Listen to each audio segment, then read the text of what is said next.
Streaming on clickorlando.com, you're watching News 6 at 10. And I've actually witnessed the sheriffs chasing kids through our neighborhood on an e-bike, and they actually escaped and went out onto the road. Now on News 6, neighbors fed up with e-bikers breaking the law. Now a 14-year-old is locked up. He could face a felony for fleeing a year before he can even get a learner's permit. Some incredible video shows a local student hit by a golf cart during a fight at school. Tonight, that boy and his mom are speaking out, pretty angry about all this. She's happy to be out. She's shocked by the mistreatment she suffered while in custody for almost a month. An emotional reunion. A wife hugs her husband in downtown Orlando after a month in ICE custody. They want to know why licensed real estate agents with driver's licenses were targeted. Could later last call be coming to one local city? Commissioners seem skeptical. The debate in minutes, but we start at 10 tonight with a breaking update to a big local story we've been following for the past 24 hours or so. A manhunt is now over, and an escapee is back in police custody tonight, about a day after police say he somehow broke free and attacked two officers. Tonight, Melbourne police tell News 6 they learned that Eric Jerry, you just saw his picture, was hiding in a home in Northwest Palm Bay. The homeowner gave them permission to search, and they rearrested him inside, even though he was reportedly trying to conceal himself, we're told by police. They first arrested 24-year-old Eric Jerry Wednesday night on an outstanding warrant. Well, Jerry complained of a medical issue, so they took him to Orlando Health Melbourne Hospital to get checked out. Police say as officers tried to get him into a wheelchair, he attacked. Them trying to escort him from the vehicle to a wheelchair. He was able to slip the cuffs that he was in and push down one of the officers, batter another. Again, Jerry was captured tonight hiding in a home in Palm Bay. We're waiting for more details on this arrest. You can look for updates as they come in to clickorlando.com and on the morning news.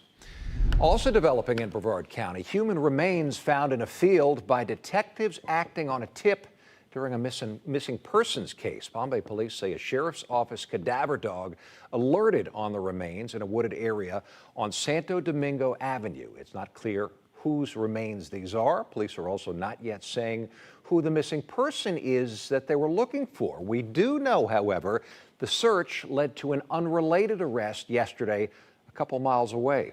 We'll keep you posted on this. Tonight, St. Cloud City Council is hearing debate on a couple of controversial issues. One would change how and when they otherwise would make seemingly routine proclamations, but perhaps even bigger, a push for a later last call. Currently, bars close after midnight, but many bar owners want that pushed back an hour. News 6's Ashley Garrett is monitoring this meeting. Ashley. Well, Eric, the topic was addressed by City Council through a first reading tonight. Shortly after starting that talk at around 8:30, a council member said he'd gotten concerns from authorities who patrolled the area. That concern, there likely wouldn't be too much for them to do with the cutoff time for drinking alcohol in the entertainment district being pushed from midnight to 1 a.m. I've had discussions with our chief of police about this, and I think it's best if it's to come back for the second reading to keep the cutoff at midnight, just by talking to the law enforcement experts in the area. I like the 7 days a week. Still, it simplifies things, but still to cut it off at midnight, and we can always revisit it as our city grows. So. And the deputy mayor also weighing in. He says he's heard from many who live nearby concerned about a lack of peace. He says he's also heard from businesses very anxious to bring in more money with the later last call proposal. That same deputy mayor then turned over the floor to the St. Cloud police chief, who says he's got officers who work in the CRA district. We have very, very minimal challenges with people carrying alcohol outside. And what we do right now is more of an educational piece. If they did not recognize that, sometimes it's not necessarily, I think that's the posting is something we were going for so people understood them. And I know that's something we've been working towards in the workshops and everything. So more education is perfect for them. But currently we're really not seeing that, which is why Councilman Urban and we had that conversation about potentially just leaving it at midnight. So tonight, that talk wrapped up with a motion to approve the first reading and to revisit the rule that'll now likely not include extending the drinking cutoff time in the CRA district to 1 a.m., but instead keeping the time to midnight and for 7 days a week. At this time, we also have an update to tonight's plan to approve proclamation policy. This all coming in the wake of proclamations for the month of June, including Pride Month being canceled last year in St. Cloud.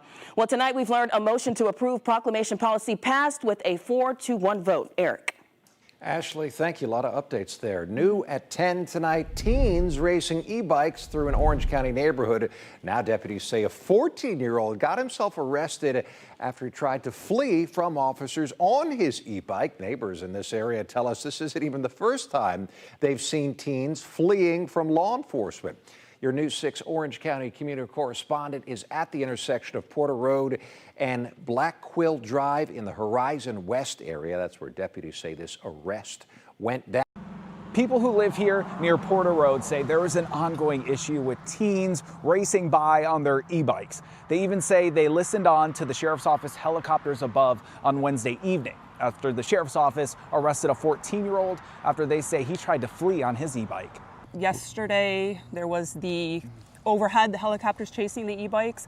Neighbors near Porter Ranch Road and Black Quill Drive in Orange County say they heard a sheriff's office helicopter fly above the neighborhood Wednesday evening. We heard them circling for a while, and we were like, what is going on? And then saw that that was what was happening. The Orange County Sheriff's Office confirms a deputy tried a traffic stop on a teen riding an e-bike just after 7 p.m. in the area.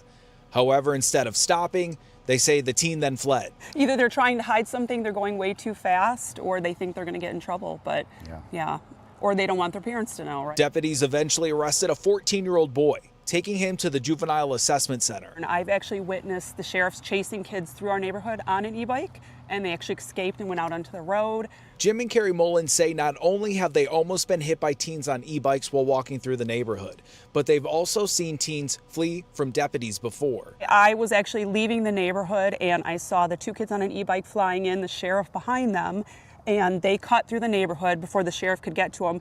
And I was leaving, and I saw them cut out of the neighborhood, so they got away. Several neighbors off camera also told us they too have seen teens evading law enforcement. It's shocking too when you see them like being chased. It's like, if you're doing this now, what are you going to be doing in 5-10 years? That's the other thing. The Mullins fear a teen will end up hurt or worse. You know, grass can be replaced, property can be replaced, but kids cannot be. So scary for an e-bike. Like, so not worth it. Right. Yeah. Now, we've also requested the dash camera footage and the body camera video from the deputy involved in arresting that 14-year-old. And of course, we'll let you know when we get that. In Orlando, Troy Campbell, News 6. An emotional reunion tonight for a husband and wife who both had been held by ICE for more than a month. The husband was released a few days ago. His wife hugged him as she went free outside the federal courthouse in downtown Orlando, and only News 6 was there. Your Orlando community correspondent Mike Valente was there for the reunion, made possible by judges unhappy with how 3 ICE cases were handled. With her shackles freshly off, but still wearing the clothes she was wearing in jail, Fadia Contreras de Rondon walked out of the federal courthouse in Orlando Thursday after a ruling from Judge John Antune, the same district judge who ruled last week that her husband, Johnny Rondon Rodriguez, was unlawfully held at the Orange County Jail. She was one of 3 detainees released Thursday. Cuando nos preguntó, dijimos que éramos venezolanos, eso fue suficiente para detenernos. She's happy to be out. She's shocked by the mistreatment she suffered while in custody for almost a month. She said that they came into this country with great expectations. They still have high regard for this country, but they're confused about how they could have been treated this way despite of having legal documents. Attorney Philip Arroyo telling Judge Antune in court that the husband and wife have valid driver's licenses, social security cards, and work permits as their asylum cases remain pending. And they have realtor licenses given to them by the state of Florida. They were on their way to work January 9th when federal immigration agents pulled them over. Rondon saying in court that she was shuttled from the Orange County Jail to a facility in South Florida and then back to the Orange County Jail, with stops in between at the ICE office in Orlando. Those stops happened whenever her 72-hour hold at the jail ran out. two judges in this case were taking issue with how federal immigration agents had handled these three cases today. In Rondon's case, the woman you just heard from, Judge Antoon found problems with signatures on the documents that were used to justify her initial detainment. In the case before that, Judge Antoon had determined that the arrest warrant in that case was invalid because it was issued after the person in that case was arrested. Now, in the first case of the day, Judge Julie Sneed said she was concerned that ICE had not approved a bond payment that the detainee was willing to pay after he appeared before an immigration court. There's a lot to sort through. These cases are still sifting through federal court. We're going to cover all of them and give you the latest on air and online on clickorlando.com. Mike Valente reporting there. From inmates using cats to overcome addiction to a would-be thief that detectives say accidentally trapped himself in a van. Matt Austin has the other stories making headlines in Central Florida and beyond, starting with fallout for our farmers from the freeze. Central Florida's record cold freeze this month impacted more than just your yard. Local farmers are now trying to recover, salvaging what they can to recoup their losses. News 6's Jarrell Baker visited one farm in Lake County. That major historic freeze cold snap that hit Florida could be costing farmers around $1 billion. Now, that is according to the state. Southern Hills Farm in Clermont says that they lost around 5 of their 16 acres of strawberries, but the freeze and winds earlier this month also devastated their blueberries, sunflowers, and other crops. Father and son David and Derek Hill say that the huge loss could impact about a third of their revenue this year. The supply is down for this month in the state, so prices will be a little higher in the store. You might see some nicks here and there on the fruit, but we will come out of it, and the berries will be better than ever. They're holding a ticketed Valentine's Day event Friday, as well as a strawberry picking this weekend to regain some of the money they lost. Now, even though it's been a tremendous loss due to that cold snap, they are looking forward to March because that's when things will be turning around and they'll be getting a lot of those crops back. In Lake County, I'm Jarrell Baker, News 6. Well, the only thing easier than shooting fish in a barrel may be detaining a thief in a van. Listen.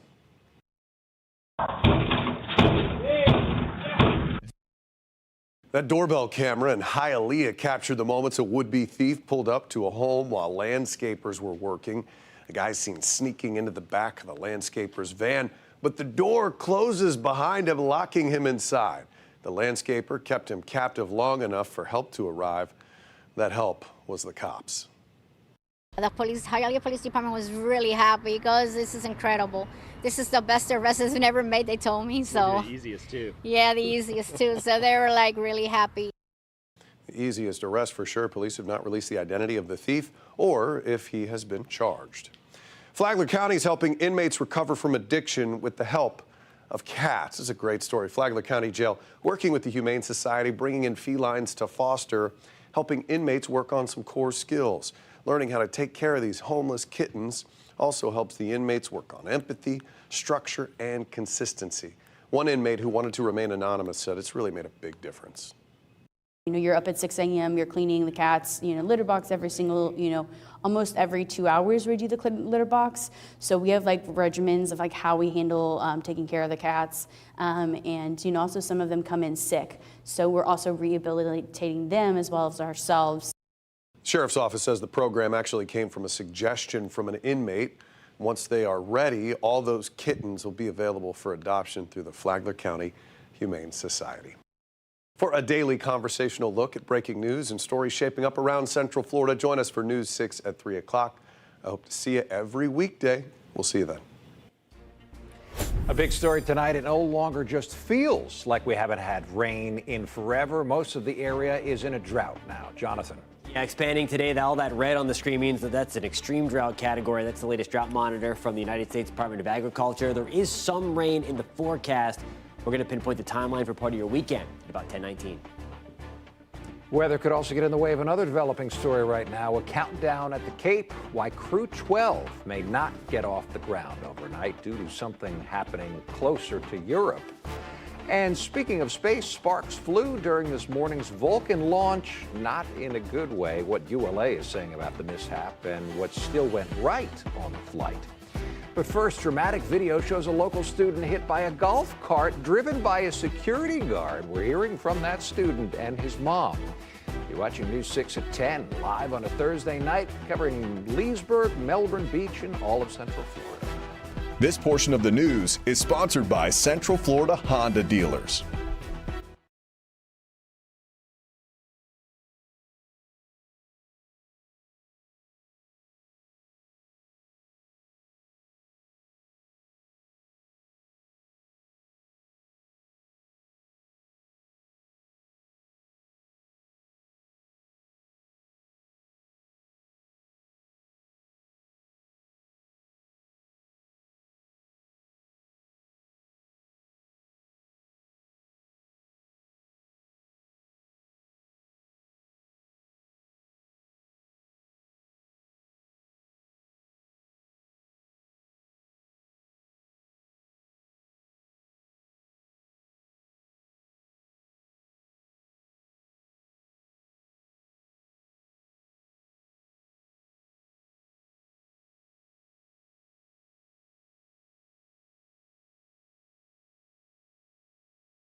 Now on News 6, we're asking Seminole County Public Schools and the Sheriff's Office about a video, this one, that's being shared across social media. A mom says her son was hit by that golf cart you just saw, driven by a school security guard here at Millwee Middle, who was trying to break up a fight. Your Seminole County community correspondent, Catherine Silver, is sharing what we know about what happened here so far. The video appeared on Facebook Wednesday, and this post has been viewed more than 4,000 times since then. You're seeing it as it was shared. And how one of our News 6 producers saw it. The first thing we did was ask the school district and the sheriff's office to give us more context about what happened at Millwee Middle School on Wednesday. A spokesperson for the district said yes, they are aware of this and it is currently under investigation. Law enforcement did not find anything criminal. End of the day, I want to know what happened. We also sat down with the boy in the video and his mother. Tell me what happened yesterday. I got flipped on my back, but I managed to get up because the adrenaline was pumping through me.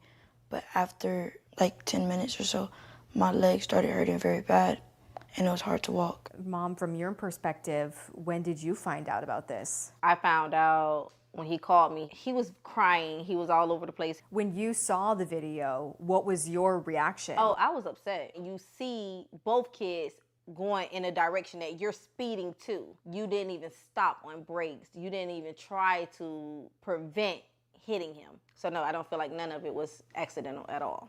Again, we're being told law enforcement did not find anything criminal. We did ask SCPS for more information about the security guard. They tell us that he is still working here at Millwee Middle School while they continue to look into this. It is a personnel matter and it is being handled accordingly. In Seminole County, I'm Catherine Silver, News 6. Tonight, United Launch Alliance, or ULA, is troubleshooting what caused sparks to fly literally during liftoff. You could see them. We slowed down that video for you. It just was, I don't know, maybe half a second long. This was during liftoff early this morning at the Cape. The Vulcan Centaur launch started spectacularly just after 4:20 a.m. 3, we have ignition, 2, 1. And liftoff of United Launch Alliance SF-87.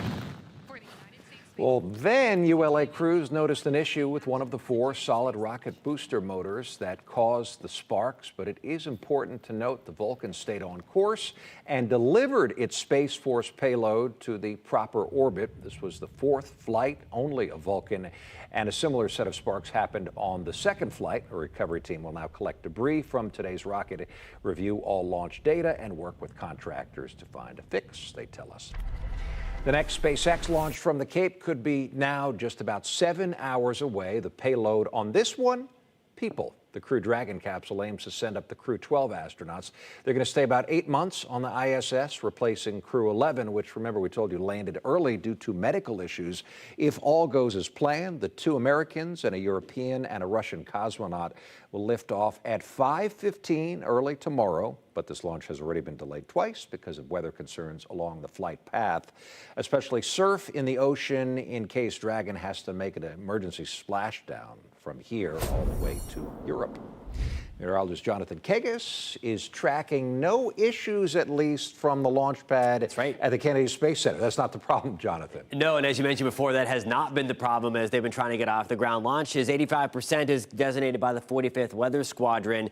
Wind shear boost recovery locally nice and low, but there you go. The ascent recovery corridor, that's, as Eric mentioned, if they would have to initiate the emergency abort downrange, it needs to be relatively calm for the astronauts to splash down in to be rescued. And along the flight path, that dashed line there is the approximate path that they take to leave Earth's atmosphere. Once they get up towards the Canadian Maritimes, look at the wave heights, anywhere from 15 to maybe 20 feet, and then picking up again closer to Ireland. There's going to be a storm system out there. You see that kind of calm ahead up towards the North Atlantic, and then the cold front with it extending right back down the Central Atlantic. But it's that storm that's keeping the Atlantic on the North Atlantic side churned up. So we'll see what NASA and the officials decide to do with that one tomorrow, but if there is a delay, it's likely going to be due to that, if it's weather-wise anyway. Here's a live look outside Port Canaveral, Brevard County, and there's all the proof you need that it is quiet at home. Live look again with our launch credit union camera this evening. Temperatures back to the mid-50s under a mainly clear sky. The breeze, very nice. It is nice and light tonight and keeping things nice and calm and quiet. 51 in Palm Coast. Good evening in Ocala. We're still hanging around 60 just after 10:20 this evening. 60 right on the nose in Denellen. Same for us in Kissimmee. We're at 59 degrees in Melbourne. Tomorrow morning, a nice mild earth start. Again, same ballpark as where we were today, basically into the mid-50s, back to the upper 40s in Ocala and Denellen. Do watch out for some fog. We already are seeing that roll in pretty thick across parts of central Florida. And again, you're going to see that again on your commute, just like what we had this morning. There's the fog icon coming up, maybe some mist falling out of that fog, so don't be surprised. If you need to use the windshield wipers for a few seconds, that is not going to help the drought situation. And your temperature is going to get back into the mid-70s. What may help a little bit, take just a little bit of a bite out of the increasing drought situation, is the system coming in on Sunday. Now, of course, we've been talking about the Daytona 500. We are watching for a few stray downpours, potentially to close in on the speedway late Sunday evening towards the end of the race. I think the main batch of rain, the most widespread stuff, going to hold off until after the race. You see the rain chances increase Monday morning, that's 8 o'clock. And then we really start to fill things in. That is certainly beneficial, but you also see these purple blotches popping up. That's an indication that thunderstorms are going to be possible. And with thunderstorms, of course, come lightning, and that's something that we do not need with how dry things are. So a couple things to watch as this system comes through. Back to the upper 70s on Valentine's Day, 40% shot for rain late Sunday. That'll continue into Monday. We'll be right back.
as sunrise peels back the darkness. This is an area called Shiloh Marsh. It's just a stunning area, as you can see, especially this time of day. A circus of sound celebrates the light. This is our little group. And there's a lucky few. We're out here to look at birds. Here to witness it all. So hopefully we'll find something special out here. There's a lot of birds. The Merritt Island National Wildlife Refuge is one of dozens of tour destinations for the Space Coast Birding Festival. It's beautiful out here, but you have to get out to see it. And hundreds have. It's the second largest festival in the United States. My very first birding festival. While the bird-watching hobby is growing, studies suggest there are less birds to watch. It seems to be declining somewhat. Loss of habitat, maybe change in climate. What Ken Friedland is seeing on the ground is backed up by science. A study done by Cornell University found steep, long-term losses across virtually all groups of birds in the U.S. and Canada. That's a nearly 30% decline since 1970, nearly 3 billion birds. But there are some simple things you can do to help. First, apply film to your windows to cut down on reflection and prevent bird strikes. Keep your cats indoors. Reduce your lawn by planting natives. Avoid pesticides, and buy coffee that's shade-grown. Use less plastic. And finally, take a cue from these bird watchers. There's also stilt sandpipers and spend some time in nature. You won't protect what you don't love, and you can't love something until you know it. So just getting out and knowing birds, knowing wild places is the first step. At Merritt Island National Wildlife Refuge, some tree swallows flying over now. Paul Giorgio, News 6.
Watch out for some fog tomorrow morning. Yes. And then rain chance is going to go up second half of the weekend. We're going to have the latest on the timeline a little bit later. Keeping a close eye on that. Very much so. Also big story. Back at 11. Bye.